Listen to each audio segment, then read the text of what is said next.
Mẹ rắm sờ vai ô rùm phơ bắn phơi sưu chi tăng nhóm sưu chi tăng chia bùa tăng ọc nè cá pi phơ vạ nóng chân này pel du bom pi khéo chỗ đó nóng chân này pel du được pel lời nóng bia chân này pel bẹt cái đá bom đặc pi khai máu đa lụa tam phùng được lại nâng tăng pi năm pi pon đập vào mũi đập vàoสบายចិត្តត្រេកអរខ្លាំងតែម្ដងពីព្រោះស្រួលដឹកកសិផលទៅវៀតណាមស្រួលឡានចេញចូលស្រួលចម្ងាយផ្លូវវាពីផ្ទះខ្ញុំទៅផ្លូវកស៊ូវាតែ1គីឡូទេប៉ុន្តែចំណាយពេលយូរដោយសារកលុកច្រើនពេកឡានវាទៅយឺតបើកលេខ1ទៅមកឡើងដល់ផ្លូវជាតិហ្នឹងយូរចំណាយពេលពី20នាទីទៅកន្លះម៉ោងដល់ឥឡូវនេះ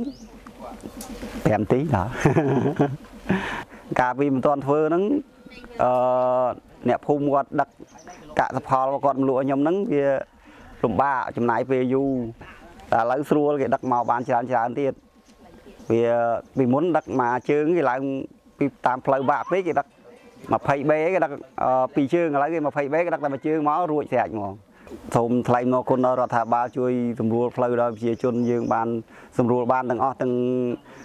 កសិករទាំងអ្នករកស៊ីដូចខ្ញុំអញ្ចឹង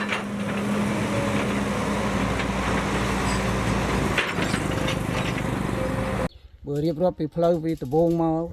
និយាយទីផ្សារក្នុងភូមិអត់មានហ្មងដឹកអត់ចេញទេទោះបីស្រូវអង្គដលងអីឈ្មោះមកទិញ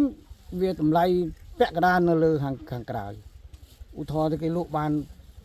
400យើងបានតែ200ទេព្រោះថ្លៃដឹកដៀវនោះវាពិបាកពេកចឹងបាទពីមុនមកព្រោះឥឡូវនេះគាត់ផ្លូវយើងធ្វើបាន20-30%ហើយយើងតម្លៃស្មើគ្នាបាទពួកគាត់ដឹកយកទៅលក់ផ្ទាល់ហ្មងពីមុនបើសិនជានិយាយចង់ទៅពេទ្យមួយឯកបើសិនជាមនុស្សធ្ងន់ពេកហើយគឺយើងអាចទៅអត់ទាន់ទេបងពីព្រោះផ្លូវយើងពិបាកអ្នកឆ្លងទន្លេអីហ្នឹងតោះតែទៅដេកចាំពីមុនដេកចាំ5-6ថ្ងៃទៅដេកចាំនៅមន្ទីរពេទ្យហ្នឹងប៉ុន្តែឥឡូវឈឺម៉ោងណាយើងអាចទៅទាន់ដោយសារយើងជិះតែ30នាទីដល់មន្ទីរពេទ្យបាទពេទ្យមួយឯកបើនិយាយពីរឿងសិស្សសាលាពីមុនអ្នកនៅខាងក្រៅហ្នឹងគាត់អត់ហ៊ានចុះមករៀននៅភូមិយើងទេដោយសារអីផ្លូវចោតផងហើយផ្លូវពិបាកគាត់សុខចិត្តទៅរៀនពីភូមិខ្ញុំមកនេះតែ2គីឡូដីទេពីផ្លូវជាតិមកហ្នឹង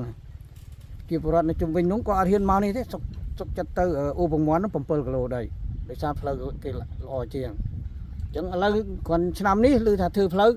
ដូរឃើញៗដូរមករៀនមួយភូមិយើងច្រើនណាស់